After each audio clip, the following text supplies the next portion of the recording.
dạy phải thực tế dân lúc bên tiêu máy dân như trái này đơn khai dùวันนกสำนกวันตั้งสี่ตีกว่าด้วยสาวตั้งไหลก็โคยกข้าไว้เป็นหันเมื่อตีกว่าไหลไอ้ใจเพราะเป็นมาถามเอาไหนฮะตีกว่าสิแคบติดก็เปิดว่านาเฮินฮะเธอพูดคู่เธอติ๊กติ๊กกันเมื่อใจมาตัดปั่นไหลเธอแต่มีตัวเร็วกล้วยกามันมีสองหัวมันสังสีมีสองตัวโหมันมีอันเลี้ยวโกยก้นหนุ่มใจตึกมาโลโก้ของเก่าของใหม่ได้เฮ็ดถึงขึ้นใหญ่ตาเผยตามันกล้วยเยาคิดตึกถูกตั้งวันอันไม่วนตั้งอันเคยมีเน่นก็เมื่อที่เลยผ่านออกมาลึกก้นใต้ป่านไหมให้เป็นฝนเลยคอยมาแหล่เมื่อปีกูก็ตีอ่อนหัวเสือเพื่อหัวเสือไปฟิกกันลูสายเฮาแก่เหมือนออกมาปิญญาควายซ้ำดีเสกควายมานักกาสมาจอยไม่แทงถ้าเตกว่าห้องมาเย้ากาหล่นมังจังมาฮัมเมอร์ลูให้กำเผาถึงลูไอ้อันเมืองใต้เลยกัดเย็นสโล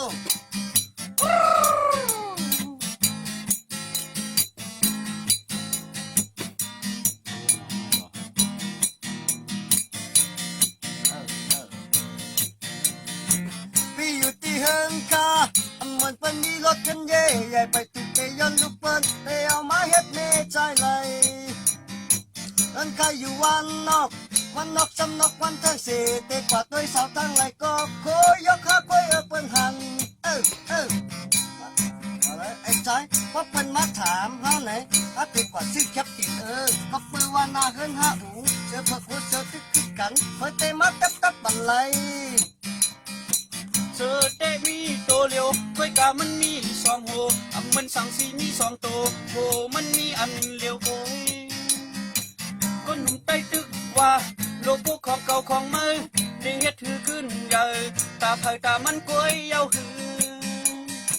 หลักคิดตึกถูกตั้งวนอันไม่วนตั้งอันเคยมีแน่นก็ไม่ถึงไหลผ่าน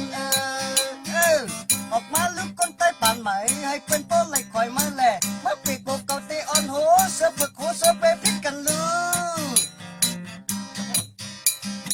ใจเฮาเต้เหมือนออกมาปิญญาควายซ้ำดีเสกควายมานักกาสมาจอยไม่แทง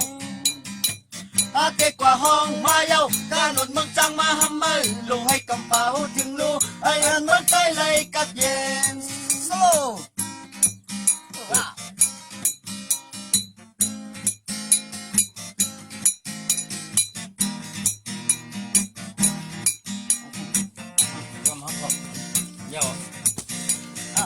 เสือแต่มีโซเลียวกล้วยกามันมีสองหัวมันสังสีมีสองตัวโหมันมีอันเลี้ยวโกยคนหนุ่มใต้ตึกว่าลูกโป๊กของเก่าของมันเฮ็ดถือขึ้นใหญ่ตาไผ่ตามันกล้วยเยาหือนักคิดตึกถูกตั้งวนอันไม่วนตั้งอันเคยมีแน่นก็ไม่ถึงไหลผ่านออกมาลูกคนใต้ป่านไหมให้เป็นป้อนไหลคอยมาแหล่เมื่อเป็นโกกตีอ่อนโหเสือเพื่อหัวเสือไปพิกกันลือ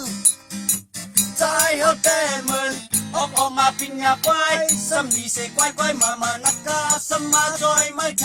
งอาเทกว่าห้องมาเย้ากาหล่นเมืองจังมาฮัมเมอร์ลูให้กำเผาถึงลูไอ้อันเมืองใต้เลยกัดเย็นไอ้อันเมืองใต้เลยกัดเย็น